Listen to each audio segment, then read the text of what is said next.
¿Qué tal están? Bienvenidos. El pensamiento de Samuel Johnson. Realmente es una figura del pensamiento del siglo XVIII y, aunque no es tan conocido como otros grandes pensadores como Hume o Kant, tiene una gran importancia. Nació en 1709 y murió en 1784. Fue también conocido como Dr. Johnson y es una de las figuras intelectuales más destacadas del siglo XVIII en Inglaterra. Fue un lexicógrafo, moralista, poeta, ensayista, crítico literario y conversador agudo, cuya influencia excede los límites de su tiempo. Aunque es cierto que no es considerado formalmente un filósofo en el sentido técnico como Kant o Hume, su pensamiento filosófico está profundamente entrelazado con su producción literaria, su visión moral del mundo y también su sensibilidad religiosa. En este vídeo trataré de abordar los elementos más importantes o más significativos de su filosofía, entendida como una cosmovisión lúcida, crítica y profundamente humana, en diálogo también permanente con la experiencia, la virtud y la fragilidad de la condición humana. En este aspecto también hay que decir que su producción en cuanto a la filosofía está basada en un escepticismo frente a un racionalismo ilustrado. Y todo esto también supone que para comprender a Johnson es fundamental situarlo en el contexto de la Ilustración, la propia del siglo XVIII, una época marcada por el auge de la razón, el progreso científico y también la secularización del pensamiento. Mientras muchos de sus contemporáneos, o mejor dicho coetáneos, como Voltaire, Diderot o incluso David Hume, se entregaban a la exaltación del poder de la razón humana, aunque a veces en el caso de Hume con ciertos matices, si pensamos en su emotivismo, Johnson se mantuvo como un escéptico moral frente a este optimismo ilustrado. No era un antiintelectual, sino más bien alguien que desconfiaba de la autonomía absoluta de la razón, especialmente cuando ésta se divorciaba o se separaba de la experiencia, la tradición y el sentido común. Y en ese sentido se puede decir que en su crítica al racionalismo excesivo, Johnson anticipa una filosofía moderada en la que el conocimiento humano es valioso pero limitado.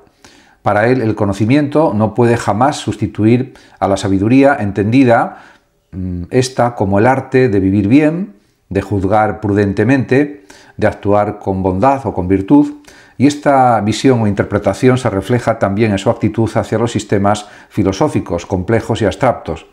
Los veía con una cierta distancia irónica y prefería las verdades concretas de la vida cotidiana, y esto es algo destacable en su pensamiento. Así Johnson aparece como un pensador práctico, defensor de la vida común, que sospecha de todo intento de reducir la complejidad humana a fórmulas racionales. En este sentido, se puede decir que su pensamiento se alinea con una filosofía del sentido común más cercana a la tradición moralista inglesa, como la de Addison o Swift, que a los grandes sistemas continentales. Y todo esto pues también hay que considerarlo en el pensamiento de Samuel Johnson, y también la centralidad de la moral y el deber, que para él son esenciales. Una de las constantes en el pensamiento de Samuel Johnson es precisamente la preocupación por la virtud, por la bondad. Su concepción de la moral no es teórica, sino esencialmente práctica. En numerosas ocasiones afirma que el propósito o la finalidad de la vida no es el conocimiento, sino la acción. Esto suena como muy actual. Para Johnson, lo que distingue a los seres humanos no es su capacidad para razonar, sino su capacidad para actuar con rectitud a pesar de las pasiones, del sufrimiento y también de la incertidumbre en la que se vive constantemente en muchos aspectos de la vida. Su moral es profundamente cristiana, pero también humanista. Cree en la ley moral escrita, en el corazón humano, en la lucha constante entre el bien y el mal y en la necesidad también de la autodisciplina. El deber para Johnson es una categoría fundamental y no como una imposición externa, sino más bien como una obligación interior que da dignidad a la existencia, y esto pues no hay que olvidarlo también. En sus escritos insiste en que la vida virtuosa, la vida buena, la vida valiosa no es fácil ni automática. Se requiere vigilancia constante, conciencia también de las propias flaquezas y sobre todo humildad, ya que este elemento moral se ve reflejado en muchas de sus máximas, como por ejemplo la que dice: el mayor de todos los errores es no hacer nada porque solo puedes hacer un poco. O también esta otra máxima: la integridad sin conocimiento es débil e inútil, pero el conocimiento sin integridad es peligroso y terrible. Magníficas frases, magníficas máximas. Para Johnson, el fracaso moral no consiste en caer, sino en no levantarse. Cree además firmemente en el valor del esfuerzo moral, incluso cuando no hay garantía de éxito, lo que lo convierte precisamente en un filósofo del estoicismo cristiano, podríamos decir. Además de todo esto, hay que señalar que Johnson entiende la religión como fuente de sentido, de significado, y eso pues supone para él que si hay un pilar central en el pensamiento es precisamente su religiosidad. En el pensamiento de Johnson, en el centro de su pensamiento. Como anglicano convencido, veía la fe como el marco indispensable para una vida con auténtico sentido. Pero su religión, la religión de Johnson, no era dogmática, sino profundamente personal y sobre todo existencial. En su diario y en sus oraciones se confiesa como un hombre lleno de dudas, miedos, remordimientos y también sensaciones de incertidumbre también. Esa tensión entre la fe y la duda recorre también todo su pensamiento. A diferencia de muchos ilustrados que despreciaban la religión como superstición, como era el caso, por ejemplo, de Kant, sin ir más lejos, Johnson la concebía como una necesidad humana, no solo por el consuelo que ofrece ante la muerte, sino por su capacidad de ordenar la vida moral y de ofrecer una esperanza que va más allá del sufrimiento terreno, se entiende. El cristianismo, para Johnson, no era una teoría, sino una práctica de humildad, arrepentimiento y caridad. Y todo esto, pues también conforma el núcleo de su pensamiento. Y de esta forma escribe muchas reflexiones que podríamos calificar como teología moral cotidiana. No le interesa demostrar, por otra parte, la existencia de Dios con argumentos abstractos, sino lo que prefiere es mostrar cómo la fe transforma la mirada sobre el mundo y la conducta hacia los demás. La oración, el examen de conciencia, también el perdón, son temas recurrentes en sus escritos filosóficos. Y todo esto supone que existe un tono religioso en la escritura de Samuel Johnson que no debe verse como un retroceso frente a la razón, sino como una integración de la espiritualidad en la experiencia humana. Johnson no combate la razón, sino su soberbia, y propone, en cambio, una razón humilde, abierta al misterio y sostenida por la gracia divina. Y en este aspecto también pues hay que decir que la visión trágica de la existencia está en su pensamiento, ya que una de las dimensiones más profundas del pensamiento de Johnson es su visión trágica de la existencia. Fue un hombre melancólico que sufrió episodios de depresión profunda, lo que entonces se llamaba o se conocía como tristeza negra, y que vivió con la conciencia constante de la muerte y del fracaso humano. Lejos de negar esta experiencia, la asumió como parte esencial de la condición humana y reconoció su importancia en la vida. Esta conciencia del sufrimiento además se traduce en una filosofía del coraje. Vivir para Johnson es resistir. No hay promesas de felicidad fácil. Al contrario, la vida está para él llena de decepciones, pérdidas, enfermedades y pecados también y remordimientos. Pero aún así, en esa lucha está también la dignidad del ser humano.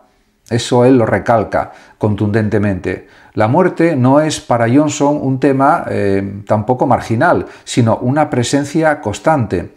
Su ensayo sobre la muerte del amigo es un canto fúnebre lleno de sabiduría. Escribe Johnson al respecto: la muerte tiene poder para igualar los rangos, para terminar con los conflictos y para traer paz donde hubo amargura. La finitud, lejos de ser un escándalo, es lo que da seriedad a la vida. Y es verdad, es cierto. Esta actitud no es, además, desesperada, sino reflexiva.